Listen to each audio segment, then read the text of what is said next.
त्यो 3 नम्बर क्याम्पको तल 2 नम्बरको बीचको सबैभन्दा क्रिटिकल तपाईको माथि 4 नम्बर पुग्छ मलाई 3 देखि 4 यस्तो तपाई 90 डिग्री मात्रै हो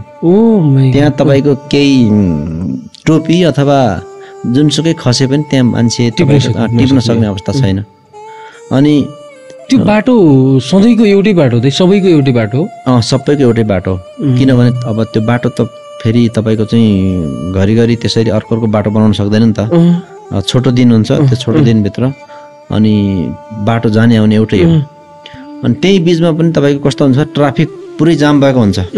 त्यो मान्छेहरूले किनभने कोही बिमारी हुन्छ कोही बुढो मान्छे हुन्छ कोही नसक्ने हुन्छ त्यही बीचमा मान्छेहरू त्यो तपाईले देख्न सक्नुहुन्छ स्याँ गरेको होइन घेर गरेको त्यो बीचमा पर्ने समस्याहरू अनि त्यहाँबाट जाँदै गर्दाखेरि हामी 4 दिनको अन्तरालमा हामी माथि 4 नम्बर क्याम्प पुगिन्छौँ अनि माथि 4 नम्बर क्याम्प पुगिसके पनि के हुन्छ भन्दाखेरि तपाईको सबैभन्दा बढी हावा लाग्ने डेथ जोन भनेको मान्छे मर्ने जोन भनेको त्यही भन्दा माथि देखिन्छ 4 नम्बर क्याम्पदेखि माथि अनि अब कोही मान्छेहरू हामी तल चाहिँ 4 नम्बर क्याम्प बसिरहेको हुन्छ त्यो तपाईले पारि सिधै देख्नुहुन्छ के पुरै 90 डिग्रीको अनि चढ्दै गर्दाखेरि कोही मान्छे त्यहाँबाट झर्दै गर्दाखेरि अनि झन् त्यो मान्छे हातिन्छ सक्दैन कि हैन अब गाह्रो हुन्छ कि यस्तरी म पनि यस्तरी मरेपछि यस्तरी